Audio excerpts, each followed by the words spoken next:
London की एक सर्द शाम थी। दफ्तर की खिड़की से बाहर धुंध छाई हुई थी और गैस लैंपों की फीकी रोशनी गलियों में झिलमिला रही थी।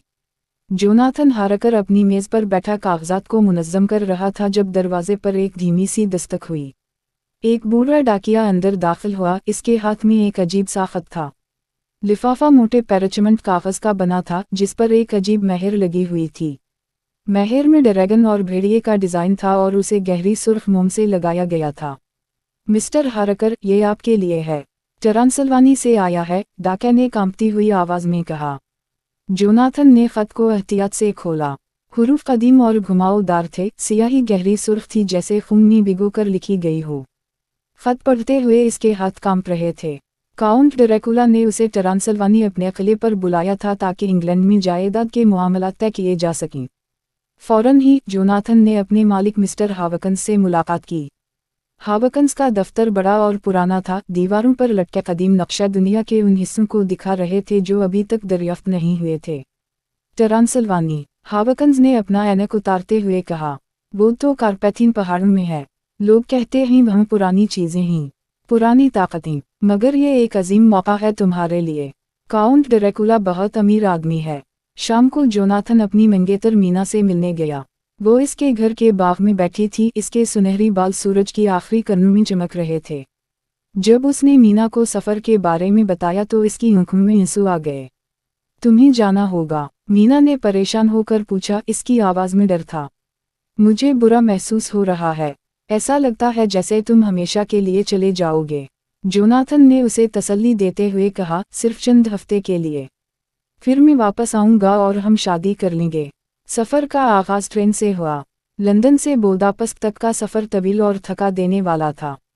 बुदापेस्ट पहुंचते ही जोनाथन ने महसूस किया कि माहौल मुकम्मल तौर पर बदल गया था। गलियां तंग और पुरस्कार थीं, लोगों के चेहरों पर अजीब सी गहराई थी। होटल के मैनेजर, एक बूढ़ा आदमी जिसकी आंखों में खौफ था, ने उसे खबरदार किया, आप ट्रांसिल्वानी जा रहे हैं। वहाँ पर पुरानी चीज़ें हैं, रात को बाहर मत निकलना।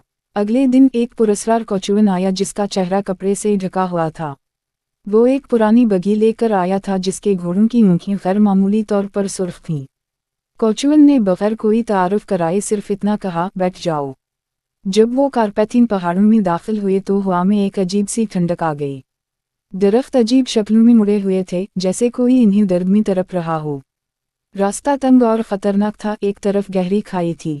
रात गहरी हो रही थी कि अचानक दूर से भेड़ियों की डरावनी आवाज़ें आईं।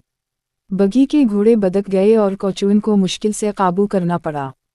खौफज़दा मत हो, कोचुअन ने कांपती हुई आवाज़ में कहा।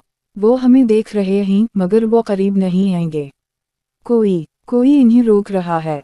जोनाथन ने दूर देखा तो जंगल में सैकड़ों सुर्ख आंखें चमक रही थीं, मगर वो करीब नहीं आ रही थीं, जैसे कोई नामालूम ताकत इन्हें रोक रही हो। आधी रात को वो एक वसी वाओ-अरीज़ किले के सामने पहुंचे। किला सियाह पत्थर का बना हुआ था। इसकी मीनारें आसमान को छू रही थीं। खिड़कियों से एक अजीब सी सुर्ख रोशनी आ रही थी जो अंधेरे में डरावनी लग रही थी। यही है ड्रैकुला का किला, कोचुअन ने कांपती हुई आवाज़ में कहा। मैं सुबह तक इंतज़ार करूंगा। अगर तुम बाहर आ गए तो। जोनाथन के दिल में एक अजीब सी घबराहट थी। वो बगी से उतरा और किले के भारी लोहे के दरवाजे की तरफ बढ़ा। हैरत की बात यह थी कि बगैर किसी के हाथ लगाए दरवाज़ा खुद ब खुद खुल गया। अंदर से सर्द हवा का एक झोंका आया जिसमें ज़मीन और खून की बू थी। एक लंबा पतला आदमी साइम में खड़ा था। इसकी आंखें सुर्ख थीं, हाथ लंबे और पतले थे, नाखून चाकू की तरह तेज थे। इसकी जल्द मुर्दा की तरह सफ़ेद थी और होंठ गैर मामूली तौर पर सुर्ख थे। मैं ड्रैकुला हूँ, आपका इस्तकबाल है मिस्टर हारकर। उसकी आवाज़ में एक अजीब सी धीमी गूंज थी। जब उसने हाथ बढ़ाया तो जोनाथन ने महसूस किया कि उसका हाथ बर्फ की तरह ठंडा था। कमरे में एक बड़ा आईना था, मगर इसमें सिर्फ जोनाथन ही दिखाई दे रहा था। ड्रैकुला की कोई परछाई नहीं थी। काउंट ने उसे एक कमरा दिखाया। कमरा वसी था, फर्नीचर पुरानी तर्ज का था। खिड़कियां ऊंची थीं और उनमें मोटी लोहे की सलाखें थीं। ये आपका कमरा है, रात को बाहर मत जाना। मेरे खादिम, वो बहुत वफादार हैं मगर ख़तरनाक, ड्रैकुला ने वार्निंग दी। जब जोनाथन ने खिड़की से बाहर देखा तो उसने 3 औरतों को देखा जो हवा में तीर रही थीं। उनके सफ़ेद लिबास हवा में लहरा रहे थे, आंखें सुर्ख थीं और जब वो मुस्कुराईं तो उनके नोकीले दांत चमके। रात के 3 बजे जोनाथन को अजीब आवाज़ें सुनाई दीं। वो एहतियात से बाहर आया तो उसने देखा कि काउंट किले की दीवार पर रंग रहा है, सर के बल बिल्कुल मकड़ी की तरह। ये मंजर देखकर इसके रोंगटे खड़े हो गए। सुबह जब उसने मीना को ख़त लिखना चाहा तो काउंट ने कहा, मैं खुद डाक में डाल दूंगा। यह डाक खाना दूर है। मगर जोनाथन को एहसास हवा के बौकादी है। तमाम दरवाजे बाहर से बंद थे, खिड़कियों में मोटी सलाखें थीं। एक रात जोनाथन ने वही 3 औरतें अपने कमरे में आती देखीं। वो हवा में तैरती हुई आ रही थीं, उनकी आँखें खून की तरह सुर्ख थीं। आओ, हमारे पास आओ। उनकी आवाज़ में एक जादुई कशिश थी जो जोनाथन को अपनी तरफ खींच रही थी।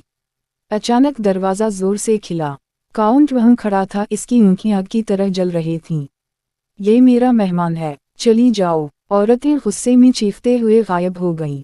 काउंट ने जोनाथन की तरफ देखा, इसकी आँखों में एक अजीब सी चमक थी। तुम उनके लिए नहीं हो, अभी नहीं।